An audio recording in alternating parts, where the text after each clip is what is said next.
I think what has happened in the suspicion and fears of Islam and towards Muslim is that in trying to capture terrorists, authorities have had to engage in racial profiling.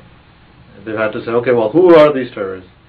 Terrorists are from Middle East or Pakistan or Afghanistan, South Asia. And so doing that racial profiling, they've created this image in their own minds and the minds of the public: brown bearded man. Could be from anywhere, but brown bearded guy, or some darker shade anyway of white. He's not white, but some darker shade. I think Islamophobia is about a fear of, Islam and Muslims, or anyone who they think are Muslim, right? And that could be, Middle Easterners, South Asians, Latinos, anyone who generally is brown-skinned and could be seen as Muslim. Sikhs wearing turbans, for example, were mistaken as Osama bin Laden, and man was shot in the United States, right? So it's not simply who are actual Muslims, but who are perceived Muslims. Yeah, definitely. For example, I was doing a project on Sikhism, so I went to a temple and I met with them with my group, and all they were talking about is how they are now known after the 9/11 event that they're just dangerous. Like now everyone's like, well, what is that knife they're carrying around? I don't remember the name. It's frustrating so many people. Like I could tell the Sikh person I was interviewing, he was just really frustrated. He's like, but I want people to know that no, this is not a violent act. It's just part of our religion. That's what we're supposed to do. And then he would sometimes explain, like, I would like if someone asks me what's your religion, I always say I'm not Muslim, I'm Sikh. But then I found that interesting. Like, you could just say I'm Sikh, but I'm not Muslim, I'm Sikh. Many people have no idea who these turban-wearing men really are. News 12 Westchester's Shannon White takes a look inside their world in this two-part report, Beyond the Turban. Shannon.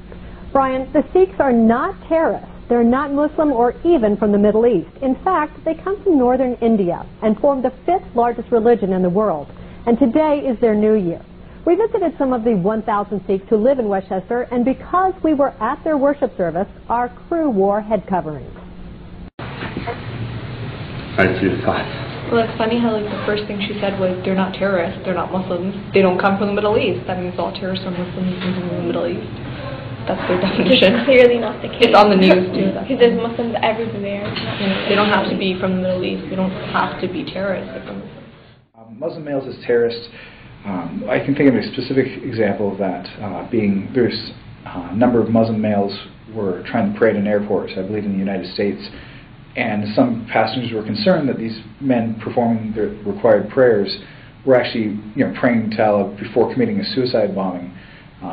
And so they got on the airplane, and they're continually harassed, and eventually, I believe they're asked to actually leave the airplane just for practicing their faith. In some sense, it's true that it's gone beyond simply a fear of a religious extremist ideology toward a more generalized kind of fear of the other, of the brown other, these brown-skinned people in our Western societies. It was ironic that shortly after 9/11, in the year after 9/11, Rohinton Mistry is this award-winning author, Indian author, non-Muslim, was detained at the airport. And he had a goatee, right? So he was saying, why am I being detained? It was brown and goatee. That's enough now to have you stopped at the airport. Because I believe in the next 30 to 120 days, there is a danger, a very high probability, that a U.S. airliner will come down because of one of these bombers. And so we've got to go to more than just the normal process that they're talking about now. We have got to go to very, very strict screening, and we have to use profiling. And I mean be very serious and harsh about the profiling. If you are an 18 to 28-year-old Muslim man, then you should be strip searched. And if we don't do that, there's a very high probability we're going to lose an airline.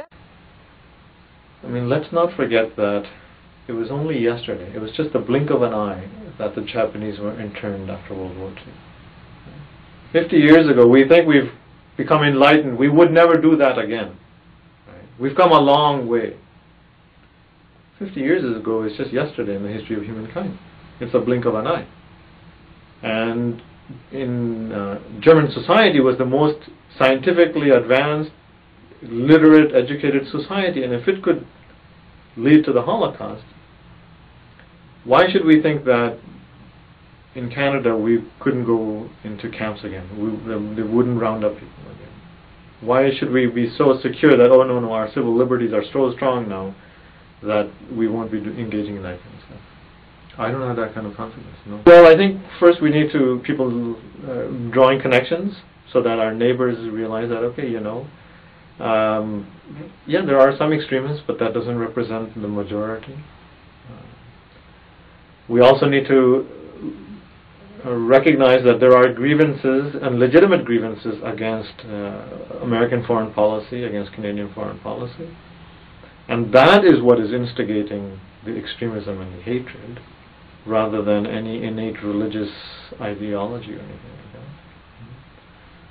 like that. So perhaps if we were to change some of our foreign policies, it would make a difference. So we need to think about that.